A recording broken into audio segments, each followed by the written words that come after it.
चीज यहाँ नूर के सांचे में ढली है। क्या बात है, सुभान अल्लाह।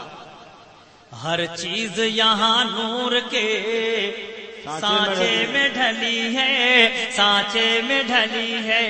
हर चीज यहाँ नूर के सांचे में ढली है, हर चीज यहाँ नूर के सांचे में ढली है, सांचे में ढली है। ये तो मेरे मुजाहिदे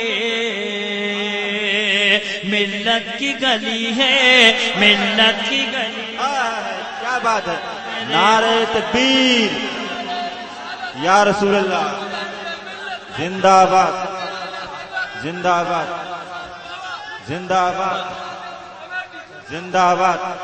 हर चीज यहाँ नूर के सांचे में ढली है, हर चीज यहाँ नूर के सांचे में ढली है, सांचे में ढली है।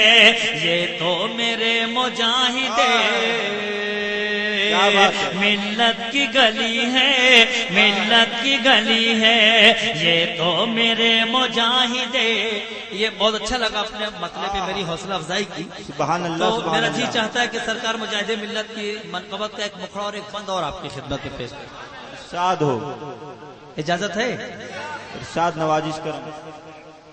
ये कुछ भाई मेरे बड़े दबके हुए बैठे हैं। अल्लाहु अकबर।